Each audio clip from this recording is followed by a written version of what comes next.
a bolha bolsonarista está trazendo uma série de argumentos e estão até citando a Folha de São Paulo para dizer, a peça é muito ruim, a peça é ilegal, não sei o que, papapi, papapá. E eu estou vendo eles agora se apegando a formalismos jurídicos para dizer que não havia provas, né? Eu não fiz ainda a análise detida da peça, eu olhei por alto, a equipe do Variety Plus está olhando, o gabinete do Kim está olhando, a gente vai ter uma opinião muito própria para dar, a gente vai poder se deter muito sobre esse caso para poder trazer para vocês, mas o que eu digo, tá? Quando você faz uma mera análise histórica e quando você pega os vínculos de autoridade entre Bolsonaro e os agentes ali, que argumentar que não há provas é como o Lula argumentando que não tinha provas que o sítio era dele, né? Tipo, né, o triplex não era meu também, porque não tinha um contrato pra mim. Calma, vai. O principal ponto, que é o que o Ruiz até levantou ali na Folha, é a cadeia de acontecimentos, que a Folha cita, e naturalmente a própria autoridade do Bolsonaro, que era citado como autoridade mandante durante todo o processo, né? Além de ser o maior interessado nessa cadeia de acontecimentos. Gonê sustenta que os crimes não são de ocorrência instantânea, mas se desenrolam em uma cadeia de acontecimentos, como ataques ao sistema eletrônico de votação, elaboração de planos golpistas e até manifestações que desembocariam nos atos do 8 de janeiro. O objetivo, contudo, seria sempre o mesmo: a organização não deixar o poder ou a ele retornar pela força ameaçada ou exercida. Este contexto histórico que o Gonê sustenta como uma cadeia de acontecimentos, eu endosso. Eu fui também no Vilela, final de 2022, e dei uma entrevista junto com o Arthur Duval no Vilela, em que eu mostro toda essa cadeia. Eu tenho toda essa timeline, até porque o MBL viveu muito essa timeline. A timeline do golpe, ela não começa no início do mandato. Eu vou mais longe que o Gonê. Eu desenrolo desde 2014 a trama. Você fala, Renan, tinha uma trama golpista. Não é do mesmo golpe, mas assim, você tem que entender de onde surgem as ideias, de onde surgem as motivações, de onde surge o discurso, de onde surge o papo do artigo 142, da intervenção militar, de onde surge isso, com quem surge, como isso chega no poder junto com o Bolsonaro, como isso se manifesta no poder com o Bolsonaro, quais são as ações que o Bolsonaro toma. Nós fazemos essa construção histórica, tá? Porque, naturalmente, como é um crime que ele comete de natureza política, você tem que entender as motivações políticas e o histórico político dos envolvidos, tá? Então, eu preciso colocar aqui pra vocês justamente essa história. Vocês vão botar essa timeline, aí vocês vão ver, temos aqui essa linha. E essa timeline é importante. Então, quando o Gonê coloca a timeline, eu acho importante. Eu acho que é essencial para o entendimento do que aconteceu. Eu acho que é essencial para você fazer a incriminação ou não do Bolsonaro. Porque, de fato, quando você coloca todos os elementos dentro de uma cadeia, óbvio que eles estão conectados. Você fala, do que você está falando, Renan? Vou ser bem claro. Quando você vê toda a mentirada que eles construíram por alguns anos ao redor do lance da urna fraudada. A urna é fraudada, porque a urna foi fraudada. Dos técnicos que são contratados por eles, das lives que eles fazem, dos aliados que eles fazem produzindo live na Argentina, das conversas do cara que era o assessor direto dele, falando como ele plantou na internet a história que a urna foi fraudada com a Argentina, ou seja, eles mesmos produziram o relatório que eles ficaram divulgando.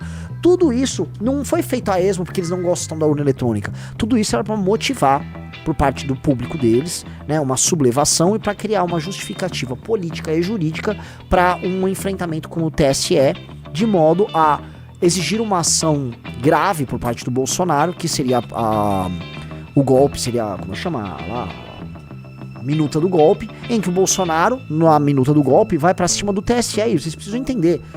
A minuta do golpe, ela é construída em cima do TSE, porque toda a mentirada da fraude na urna é construída em cima do TSE. Ponto. Ela é construída sobre isso, tá? Então, o elemento histórico tem que estar junto. E aí você tem algumas provas que são muito materiais. Tô falando aqui das conversas que foram pegas. Você tem aí os depoimentos. Então, assim, você tem uma amarração que fala, não tem prova. Calma aí, velho. Calma aí. Isso não é. Eu vi o Eduardo Bolsonaro tentando dar a entender assim, olha onde o Bolsonaro tava no dia 8 de janeiro. Ó, se Jair Bolsonaro realmente tentou dar um golpe de Estado em 8 de janeiro de 2023, quando ele estava em Orlando, /Disney, então os Estados Unidos foi cúmplice de uma ditadura sanguinária. Isso é papo furado, Eduardo. O Eduardo tá tentando fazer um diversionismo, tá? Não é sobre o 8 de janeiro especificamente a acusação. Então pare de ficar fazendo diversionismo. O Eduardo tá fazendo diversionismo. Não é. Essa história também é, o que eu acho um erro. Você não precisa do 8 de janeiro pra incriminar o Bolsonaro, mas são outros elementos. O elemento que eles têm mais material é a intentona maluca envolvendo, vamos dizer, assassinato de autoridades que passou pela turma dele. Isso, e pelo fato até de gente ligada a ele diretamente ter, nessa cadeia de comando, ter dado aparentemente, tá, dinheiro pra kids pretos, essas coisas. Isso fica muito complicado. Eu me lembro que boa parte da direita aplaudiu o uso da teoria do domínio do fato, tá?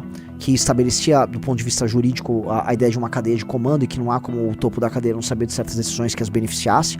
Por exemplo, usaram isso no mensalão para falar que, né, os chefes do petismo estavam envolvidos, inclusive uma maneira de pegar o Lula, e agora falar, não, o Bolsonaro não sabia, porque esse argumento do fulano não sabia era o argumento que o Lula utilizava. Aí nós da direita vamos sempre ser os imitões da esquerda de segunda ordem, porque a esquerda vem com um argumento para incriminar seu bandido de estimação, 10 anos depois vem alguém de direita e usa o mesmo argumento. Que é o que tá rolando. No fundo, a direita, ela tá usando os mesmíssimos argumentos pra ficar nessa historinha ridícula. Veio um bolsonarista aqui no chat, ele falou, enquanto o MBL e o Anão de Imbu só falam na prisão do Bolsonaro, a Rumble e a Truth, empresa de publicidade do Trump, acabam de processar formalmente o Xandão. Legal, essa é uma resposta política que eles estão dando. Eles processaram lá nos Estados Unidos o Xandão, e eu acho que é o seguinte, espero que eles tenham sucesso nessa briga. Espero que, né, porque a Rumble foi tirada do ar aqui no Brasil, etc, tá? Então, beleza. Agora, isso não é o tema principal. Definitivamente, se você acha que essa movimentação, antes de tudo, política, ela é o principal, não é, cara. As consequências pro seu país do que aconteceu agora com o Bolsonaro e com uma provável prisão do Jair Bolsonaro, elas são muito maiores. Esse é o tema principal. Se você acha que não é porque você está iludido, né? Você está sendo feito de trouxa. Eu não tô... enfim, não tô sequer sendo sensacionalista com vocês, tá? Eu não tô nem exagerando os termos. Isso aqui é muito importante da gente trazer, porque tem várias coisas rolando, tá? Eu tava conversando com o Junito. O Junito, ele tem uma análise, vamos dizer, amarga sobre a situação, né? Ele acha o seguinte, eu vou até colocar aqui o que o Junito me mandou. Ele falou, Renan, não sei o que você acha, tá? Mas isso tá se encaminhando pra uma catástrofe pro STF. Denúncia fraca. Lula e Moraes marcam um jantar no dia da denúncia e desmarcam. Cagada. Eu tô falando de players políticos, gente. Igual eu falei, o Lula é um player político tosco, bem pior do que a galera imagina. E o Xandão não imagine que é muito melhor. Basta ver algumas peças. O Xandão, essa briga com o Musk que ele comprou, estancou o desgaste com a própria base. E é verdade, porque agora, até quem tava brigando com ele na própria base por conta de manifestação tá vindo a público. E aí o discurso bolsonarista agora é um discurso de defesa do Bolsonaro. Isso tem um elemento que é bom pro Lula e o Bolsonaro aí. Não sei se o Lula, desculpa. Pro Lula e pro Bolsonaro. Sabe qual é, Riso? Qual? A manifestação de Fora Lula agora com certeza é uma manifestação de defesa do Bolsonaro. Aquela manifestação do dia 16, pessoal, no fundo é uma manifestação pra soltar mito. O Bolsonaro já jogou que não é impeachment do Lula. Agora, se ele for pra rua, e dado que o bolsonarismo fica sempre defendendo o chefe, essa é uma manifestação, assim, de proteção ao Bolsonaro. Eu tinha falado pra vocês, vão, quer participar de uma manifestação, impeachment, vão, eu não vou. Eu não faço mais essa recomendação pra vocês.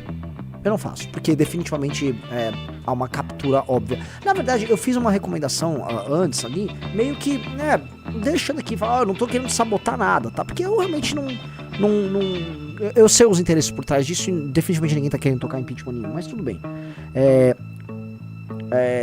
E aconteceu agora esse elemento aqui, que é importante que o Riso colocou na tela, que eu preciso trazer, tá? Não dá pra Suprema Corte querer parecer a mais justiceira do mundo, né? Estamos pegando aqui os golpistas quando isso acontece. Dia 19/2, hoje, Toffoli anula processos contra ex-ministro Antônio Palocci na Operação Lava Jato. Então a pessoa olha, o cidadão comum vai falar, deixa eu entender. O mesmo STF que tá empenhado, né, vai receber agora a denúncia que veio da PGR e tal, né, com declarações públicas aí, tá ali soltando, todo mundo, liberou geral pra todo mundo que participou do maior escândalo de corrupção da história. Tirando a gente que participa do debate político, tá? O cidadão comum, ele olha isso aí e só fala, entendi, a justiça gosta do PT. Porque é o que parece.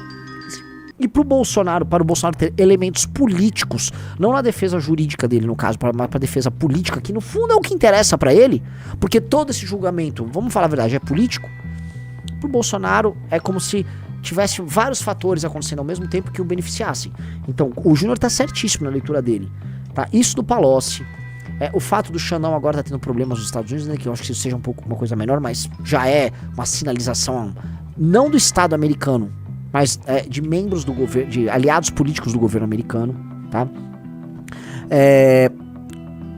O que ele colocou aqui? O fato de parar a briga na base dele, tá? E o Júnior acha que a denúncia é fraca.